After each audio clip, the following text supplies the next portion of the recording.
Hi everyone, Dr. Brian Huck here again, Universal Chiropractic. We're going to move on to the next subject.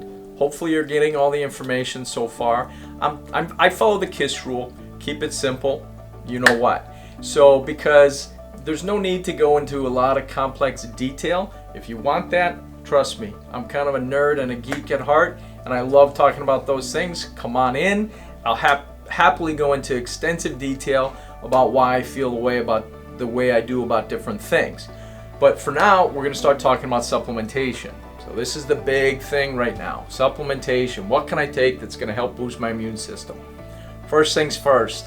Again, I'm going to harp on this. Supplements are not an excuse for a lousy diet.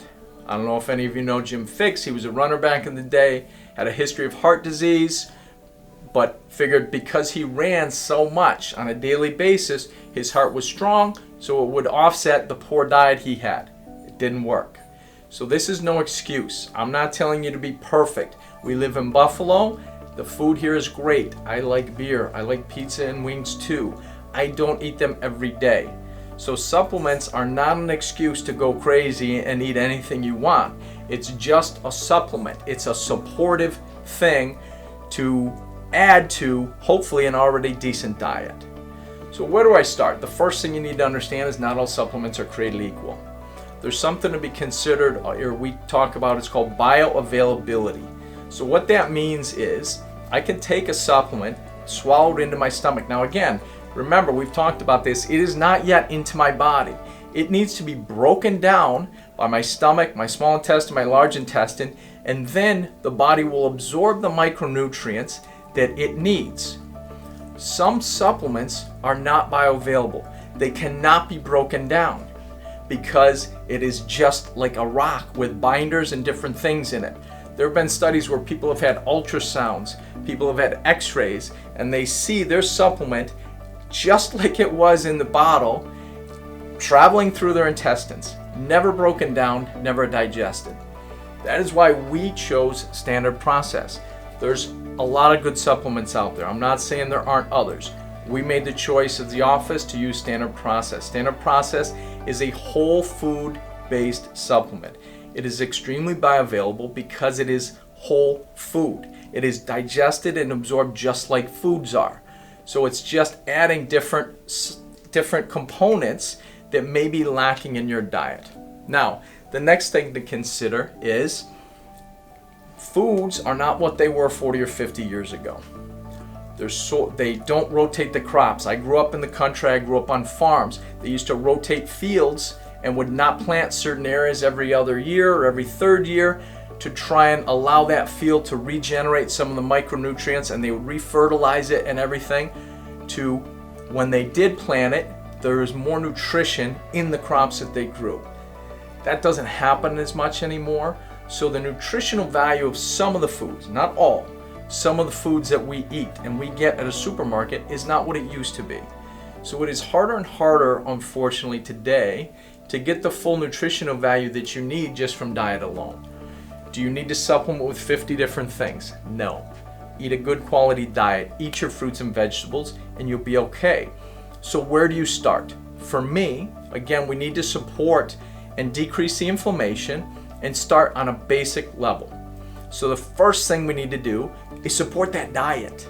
So our intestine is loaded with microbiome, good bacteria. So everyone hears good bacteria. When somebody takes antibiotics, the antibiotics end up killing a lot of bacteria, even the good bacteria. So what's the side effect in the antibiotics for a lot of people? Not everyone, but a lot of people end up with diarrhea for a while. So you have to restore that bacteria, that microbiome in your intestines. So I always like to start there. Start with a good probiotic that's going to feed that microbiome and restore some of that microbacteria, and then start with some basic digestive enzymes. So if you're eating a quality diet, we need to make sure that we're digesting and breaking down and absorbing the nutrients from the foods that we're already eating. So you don't need to be on the probiotics for the rest of your life. Once you have replenished and restored a good microbiome, a good bacterial flora, you're done. You may need to keep it in the cupboard, in the medicine cabinet, or in your fridge, because some of them need to be refrigerated, in the event that you have some intestinal issues and you need to restore that again. But maintaining it should be okay. All right? And the digestive enzymes.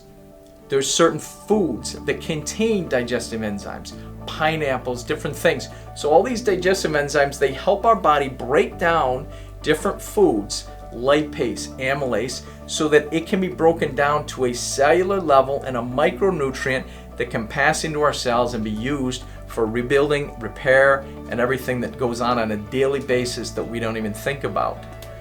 So then, what do you do from there? For me, the easiest way to start is daily fundamentals. It contains the tuna fish oils, high concentrations of omega-3. Again, we keep our sugars low and we supplement with omega-3. I'm not telling you not to eat fish. If you eat fish and tuna and those things on a daily basis or 5 times a week, maybe you don't need the tuna fish oils. Good for you. Many of us don't, probably most of us don't. So I think that a good fish oil supplement is a good way to start. A good multivitamin, so that's all in your daily vitamins, your daily fundamentals from Standard Process. The other area you might want to go with is Conjuplex. So it gives you that high concentration of vitamin C, Cataplex B, Conjuplex ACP, and vitamin A. So we could make an argument for every supplement. Zinc, very important. Vitamin D, very important. Vitamin A, vitamin K, vitamin C, they're all very important. I'm not saying that they're not. This is a good starting point. Where do people tend to be deficient, and how do we start there?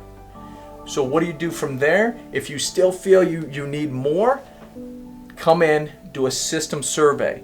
There's no cost. You fill out this whole questionnaire.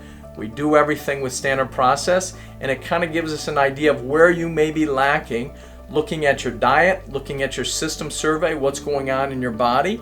Because again, not enough of us listen to our body. Our body's great at telling us things that are going on if we just listen to it. And it'll tell us, it'll give us clues as to where we may be deficient. Those are the areas to start.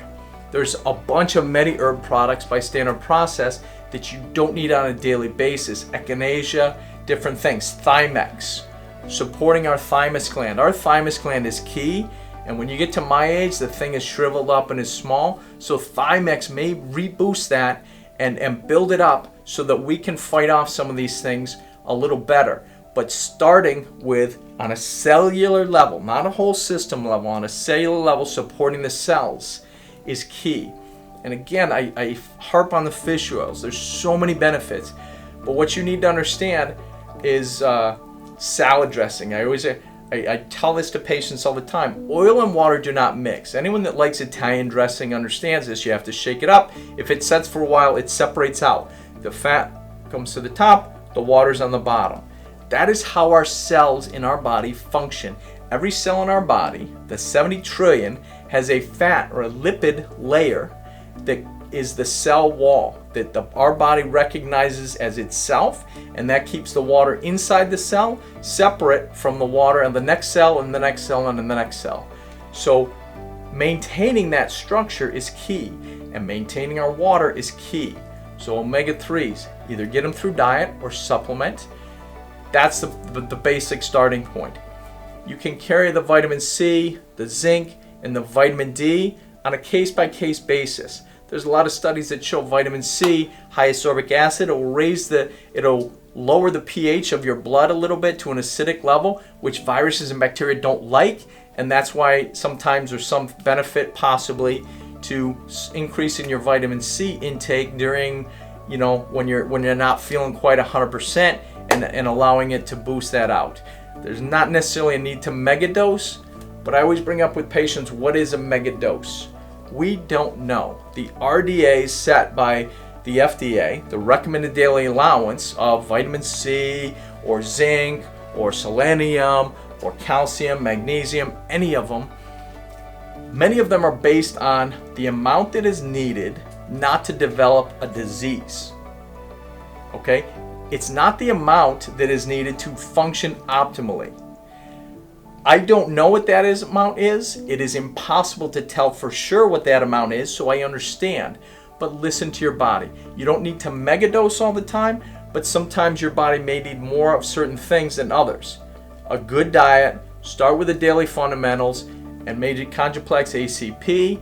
But if you have more questions, you need more information, you want to dig into this more, then click on the link below. It'll take you to our website. You can request this information be sent to you in an email, but we want to get you the information. There's absolutely no cost, no obligation. You can unsubscribe at any time. We just want to provide you as much information as possible to be as healthy as possible and maintain your immune system at the highest level possible. So I hope to see you on the other side. Have a great day, and we'll talk soon.